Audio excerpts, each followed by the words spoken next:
எம்மா ஒருத்தியாவது துணைக்கு வேலைக்கு வான்னு கூப்பிட்டா ஒருத்தியாவது வராளா? 3 எரும மாடு மேல போய் உட்கார்ந்துக்கறாளுங்க. என்னதான் செய்யறாளுன்னு தெரியல. டேய் ஓடாதடா, நில்றா.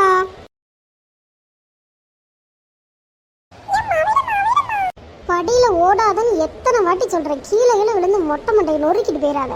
ஏமா சோபி, சோபி என்னத்த? நான் உனக்கு அத்தான், உனக்கு ஞாபகம் இருக்கா? என்னத்த உங்களுக்கு பிரச்சனை? ஜாட மாடையா பேசாம நேர சொல்லுங்க எதுனாலும். ஏடி சோறாக்கணும், துணி துவைக்கணும், பாத்திரம் வளர்க்கணும், எல்லா வேலையும் அப்படியே கிடக்கு. 3 எரும மாடு மேல போய் உட்காந்துக்கிறீங்க. கூட்ட காதுல என்ன கூட வாங்க மாட்டேங்கிறீங்கடி. இது நாங்க ஒன்றும் மேல சும்மா இல்ல, ஃபேமிலி பத்தி தான் டிஸ்கஸ் பண்ணிக்கிட்டு இருக்கோம். ஃபேமிலி பத்தி டிஸ்கஸ் பண்றதுன்னா என்னதுமா? இனி எப்படி கூட்டத்துல உட்காந்து 3 பேர் பிளான் போட்டுக்கிறீங்களோ? இங்க வருங்கத்த, இதெல்லாம் நாங்க நினைச்சோன்னா எப்பயும் நடத்தி முடிச்சிருக்கலாம். போனா போதுன்னு பேசாம இருக்கோம். ஏத்த கொஞ்சம் கோச்சுக்காம கொஞ்சம் தண்ணி மட்டும் மோந்துட்டு வாங்களேன். வேறமா வேற என்ன வேணும்? பிரியாணி, ஜூஸ் அந்த மாதிரி எதுவும் வேணுமா?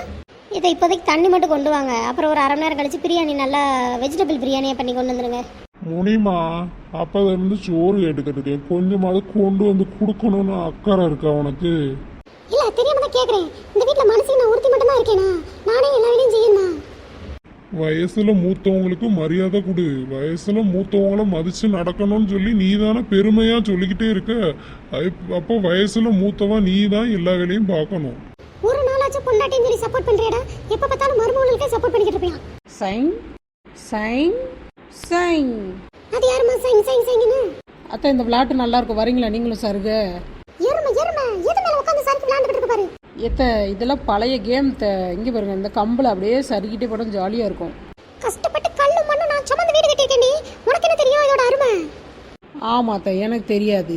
கொத்தனாருக்கு ஒரு 1000 ரூபா கொடுத்தீங்கன்னா வேலை அவரே செஞ்சுட்டு போயிருப்பாரு. 1000 ரூபா மிச்சப்படுத்தணும்னு சொல்லி எங்க மாமாவை ஏமாத்தி நீங்களா காசெல்லாம் சுருட்டி உள்ள வச்சிருக்கீங்க. முனிமா நீ சரியான ஆளுதான். ஆமா, நீங்க இவ்வளவு பேச்ச நல்லா கேளுங்க. கேட்டு உருப்படாம போங்க. இவங்க 2 நான் அப்போதே அனுப்பிச்சு விட்டேன். தண்ணி கொஞ்சம் கொடுத்து விடுங்கன்னு சொன்னேன்ல. இவ்வளோ நேரம் என்ன பேசிக்கிட்டு இருக்கீங்க? கதை பேசிக்கிட்டு இருக்கீங்க நின்றுக்கிட்டு. அங்க இருந்து 100 தடவை சரி விளையாட தெரியல. அப்படி கீழே வந்து இறங்கி தண்ணி குடிச்சிட்டு போ. இங்க வருங்க, உங்க சௌரியத்துக்குலாம் கீழே இறங்கி வர முடியாது. ஒழுங்கா போய் தண்ணி வந்துட்டு வாங்க. அதே தாண்டி நானும் சொல்றேன். உன் சௌரியத்துக்கு வந்து என்னால தண்ணி வந்து கொடுக்க முடியாது. என்னவே ஏத்து பேசுற அளவுக்கு உங்களுக்கு தைரியம் ஆயிடுச்சா? ஆமா, பெரிய கலெக்டர் இவளை பார்த்து அப்படியே தொடலாம் நடுங்கி போகுது. ஆமா, என் பொண்டாட்டி எனக்கே பயப்பட மாட்டா. இங்க வர, இனிமேல் காபி போட்டு கொடு, சோறு வச்சு கொடு. என் பக்கத்துல வந்து அது செருப்பு பிஞ்சிரும், உனக்கு ஓடி போயிரு. ஒரு புருஷனுக்கு கொஞ்சமாவது மரியாதை இருக்கா? செருப்பு பிஞ்சிருங்கிற, விளக்கமாறு பிஞ்சிருங்கிற. அத்தை என்னையே தான் இவ்வளோ கஷ்டப்படுத்துறீங்க, மாமாவே ஏன் இவ்வளோ சங்கடப்படுத்துறீங்க நீங்க? இங்க பாரு ஏந்தி, எனக்கு வர்ற கோவத்துக்கு அப்படியே பலார் அரைஞ்சிருவேன் பாத்துக்கோ. ஏத்த இங்க நின்று நீங்க பேசுன நேரத்துக்கு போய் தண்ணியே எடுத்துட்டு வந்துருக்கலாம். ஆமா அத்தை, எனக்கு கொஞ்சம் பூஸ்ட் மட்டும் போட்டு கொண்டு வரீங்களா? தண்ணி கூட வேண்டாம், எனக்கு பூஸ்ட் மட்டும் ஒரு டம்ளர்ல போட்டு வேமா எடுத்துட்டு வாங்க. ஆமா, அப்படியே கொஞ்சோண்டு விஷமும் கலக்கி கொண்டு வரேன். 3 பேர் சேர்ந்து குடிச்சிட்டு போங்க. என்னத்தை எந்த செயலை ஆரம்பிக்கிறதுக்கு முன்னாடி எங்கள் அம்மா சொல்லியிருக்காங்க, பெரியவங்களுக்கு கொடுத்துட்டு தான் சாப்பிடணுன்னு. அதனால விஷத்தை கலக்கி முதல்ல நீங்கள் குடிங்க, குடிச்சிட்டு அதுக்கப்புறமா கொண்டு வாங்க, நான் குடிச்சுக்கிறேன்.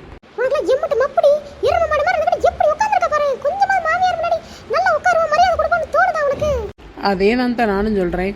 கொஞ்சமாவது மருமகா, ஐயோ பாவம், அவளே அங்கேருந்து மேலேருந்து நடக்க முடியாமல் இப்படி சருகல்ல உட்காந்து சருகிட்டு இருக்காளே, அவள் கொஞ்சம் மன கஷ்டப்படுவாளே. கொஞ்சோண்டு தண்ணி மோந்து கொடுத்தோம், கொஞ்சமாவது உங்களுக்கு தோணுதா?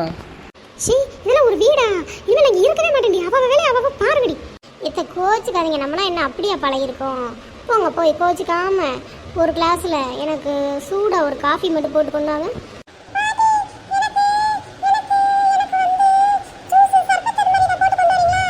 அத்தை எல்லாத்துக்கும் அப்போ போட்டு கொடுக்குன்னா எனக்கு அப்போ ஒரு லெமன் ஜூஸ் மட்டும் போட்டு கொண்டு வாங்க போங்க. லெமன் ஜூஸ் ஃபாஸ்ட்டாக போட்டுடலாம், அதனால ஃபஸ்ட்டு எனக்கு லெமன் ஜூஸ் மட்டும் போட்டு கொண்டு வாங்க போங்க.